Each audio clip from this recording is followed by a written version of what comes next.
Buen día, mi nombre es Camilo Alejandro Vanegas Muñoz, estudiante del ITM de Ingeniería Mecatrónica, cursando el quinto semestre. En este video vamos a proceder a explicar el centroide de la materia estática dinámica.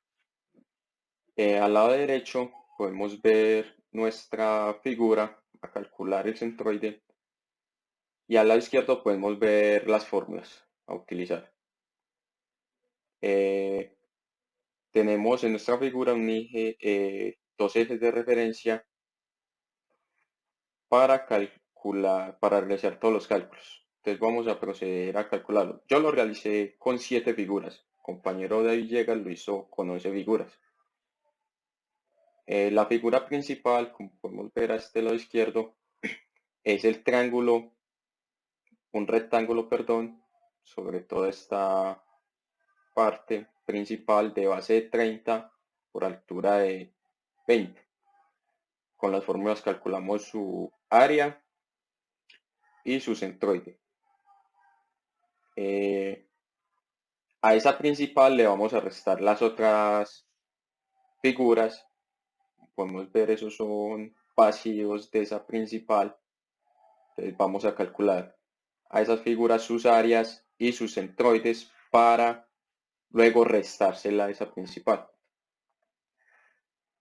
Al utilizar las fórmulas de las figuras geométricas básicas, es muy importante al momento de calcular su centroide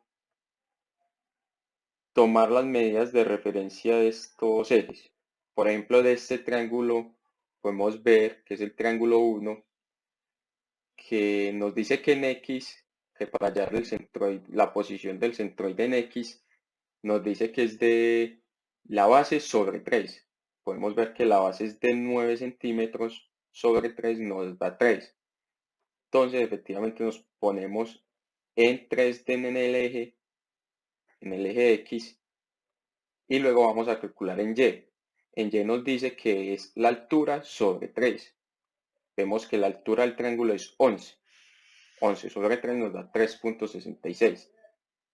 Pero si cogemos ese 3.66 con respecto a nuestro plano cartesiano, ese centroide nos va a dar en este punto donde tengo el mouse.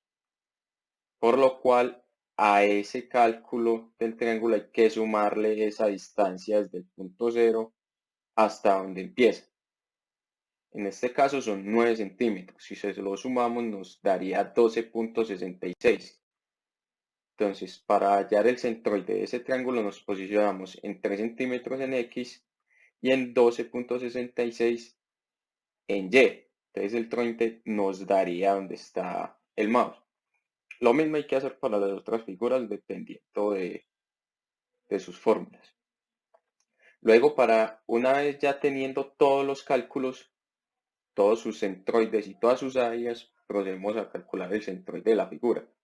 Entonces podemos ver que para calcular en X tenemos que hallar la sumatoria de todos los centroides con respecto al área de cada figura.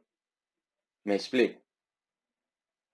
Tenemos la de la figura principal, entonces hacemos la sumatoria de todas las áreas. Tenemos la figura principal y las otras se le restan porque esas no aparecen en la figura.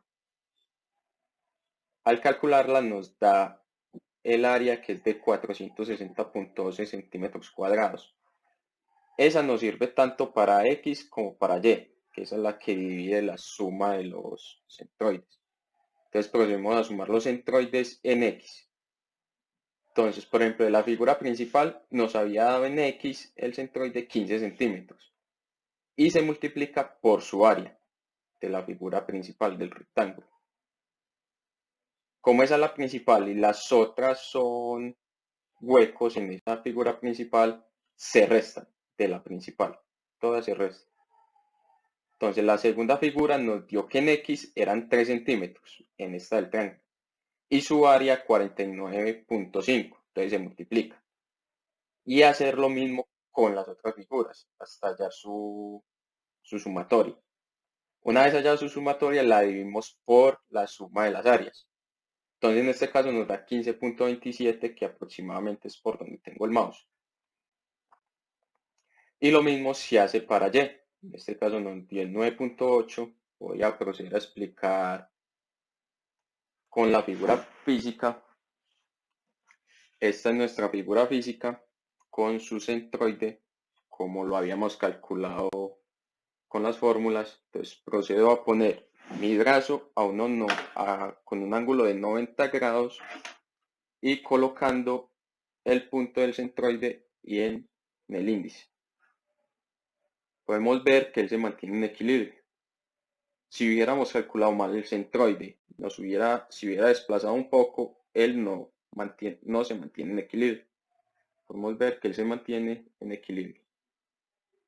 Soy David Villegas, estudiante de Ingeniería Mecatrónica del sexto semestre, y en esta ocasión les voy a compartir la figura plana que diseñé a partir de 11 figuras geométricas.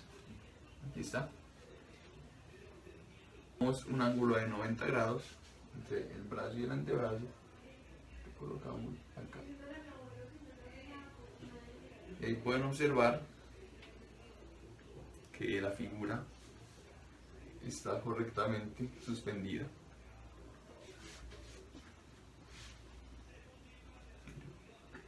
Si yo me desplazo hacia otro punto que no sea el centroide, esta se va a caer. Como pueden observar, ahí se ve el centroide total de la figura. Y yo, para cerciorarme de que sí estaba correcto, utilicé un programa que se llama Autodesk Inventor para comprobar efectivamente, y me cercioré de que estuviera correctamente. Aquí lo pueden observar. Aquí pueden observar los cálculos arrojados por el programa. En X 15,043 y en Y 9,84. Y comparándolo, ahí pueden observar que se ve perfectamente. Acá está.